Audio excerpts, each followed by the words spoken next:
Why you always feel tired? பார்க்கலாமா? Welcome to Fire Bites. Full day rest எடுத்தாலும் டயர்டாகவே ஃபீலாக இருக்குது.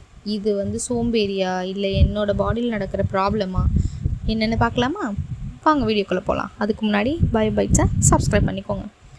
நம்ம பாடிக்கு எனர்ஜிங்கிறது ஏடிபின்னு ஒரு மாலிகுலேருந்து தான் வருமே. இது நம்ம செல்லுக்கு ஒரு ஃபியூவல் மாதிரி ஆக்ட் பண்ணும். ஓகேவா? இப்போ இந்த ஏடிபி எப்படி ப்ரொடியூஸ் ஆகும்? நம்ம நல்லா தூங்கணுன்னா, நல்லா காற்று சுவாசிச்சோன்னா, நம்மளோட நியூட்ரியன்ஸ் எல்லாம் பர்ஃபெக்டாக இருந்துச்சு அப்படின்னா இந்த ஏடிபி ஆட்டோமேட்டிக்காகவே ப்ரொடியூஸ் ஆகும், நம்ம பாடிக்கான எனர்ஜியும் கொடுக்கும். ஆனால் நம்ம ப்ராப்பராக தூங்குறது கிடையாது. அப்போ என்னாகும்? ஏடிபி ப்ரொடக்ஷன் கம்மியாகும். அதனால எனர்ஜி ரொம்ப லோ ஆகும். ஸோ இன்னொன்று food, main reason food impact தான். ஜங்க் ஃபுட்டை மட்டுமே சாப்பிட்டுட்டு இருந்தோம் அப்படின்னா பாடிக்கு ப்ராப்பரான நியூட்ரியன்ஸ் கிடைக்காது. அதனால் செல்ஸுக்கு குவாலிட்டியான ஃபியூவலும் கிடைக்காது. அப்போ அதோட ரிசல்ட் என்னவாக இருக்கும்? டயர்ட்னஸாக தான் இருக்கும். ஜங்க் ஃபுட் சாப்பிட்றதுக்கும் பாடி எனர்ஜிக்கும் என்ன சம்மந்தம்? சாப்பாடு போட்டால் பாடி எனர்ஜி ஆக போகுதுன்னு நிறைய பேர் யோசிப்பீங்க.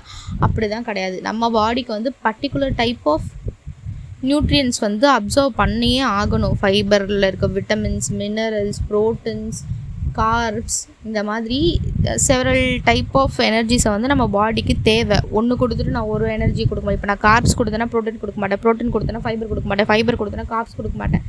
இந்த மாதிரி மிஸ்கன்செப்ஷனாக நம்ம ஒன்று கொடுத்தா ஒன்று கொடுக்க மாட்டோம் அப்படின்னு இருந்தோம் அப்படின்னா பாடியால், நம்ம பாடியில் இருக்க செல்ஸால் ப்ராப்பராக ஒர்க் பண்ண முடியாது. அதுக்கு தேவையான ஃபியூவலும் கிடைக்காது. ஸோ எப்போவுமே பாடிக்கு பேலன்ஸ்டான நியூட்ரியன்ஸை நம்ம கொடுக்கறதுக்கு ட்ரை பண்ணணும். ஸோ ஃபஸ்ட்டு ஜங்க் ஃபுட்ஸை அவாய்ட் பண்ணுங்கள். இதனால் நம்ம லைஃப் இதில் நம்மளோட லைஃப் பேட்டர்னும் இருக்கும். இப்போ நம்ம லேட்டாக தூங்குகிறோம், ஃபோன் ஓவர் யூஸ் பண்ணுறோம் அப்படிங்கிறப்போ எனர்ஜியெல்லாம் என்ன ஆயிரும் அப்படின்னா ஈஸியாக ட்ரைன் பண்ணிடும். அப்போ நம்ம செல்ஸுக்கு தேவையான நியூட்ரியன்ஸ், ஃபியூவல் எதுவுமே கிடைக்காம போயிடும். ஸோ இதுக்கு சொல்யூஷன் என்னவாக இருக்குன்னா கம்பல்சரி 7 to 8 hours தூங்கணும். ஹெல்த்தி ஃபுட்ஸ் சாப்பிடணும். வாட்டர் இன்டேக் கரெக்டாக இருக்கணும். இப்போ நான் ஜங்கே சாப்பிடக்கூடாது, என் பாடி கரெக்டாக ஒர்க் பண்ணணுன்னா நான் ஜங்கே சாப்பிடாமல் எப்படி தான் இருக்க முடியும் இந்த காலத்தில் அப்படின்னு யோசிக்கிறீங்கன்னா அப்படியெல்லாம் கிடையாது. நீங்கள் வீக்லி ஒன்ஸ் ஜங்க் எடுத்துக்கோங்க, இல்லை வீக்லி ட்வைஸ் ஜங்க் எடுத்துக்கோங்க அப்படின்னு நான் ஜென்ரலாக ஈஸியாக சொல்லிடலாம். ஆனால் அது கஷ்டம் நிறைய பேருக்குன்னு எனக்கு தெரியும். 3 வேளையும் ஜங்க் மட்டுமே சாப்பிட்றவங்களும் இருக்காங்க. அது உங்கள் பாடி இப்போ நல்லா இருக்கும்.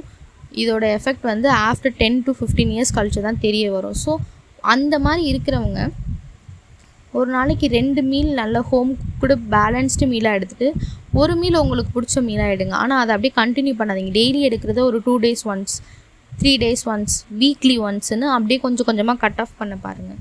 அப்போ தான் உங்களுக்கு இது க்யூர் ஆகும். டயர்ட்னஸ்னால் நம்ம ரெஸ்ட் இல்லை அப்படின்றது கிடையாது. நம்மளோட எனர்ஜி ப்ரொடெக்ஷன் ப்ராப்ளமாக இருக்குது. அதனால தான் முடிஞ்ச அளவு இதெல்லாம் சேஞ்ச் பண்ணிக்கோங்க. எனர்ஜி பூஸ்ட் வேணும்னா பயோ பைட்ஸை ஃபாலோ பண்ணிக்கோங்க. Bye guys.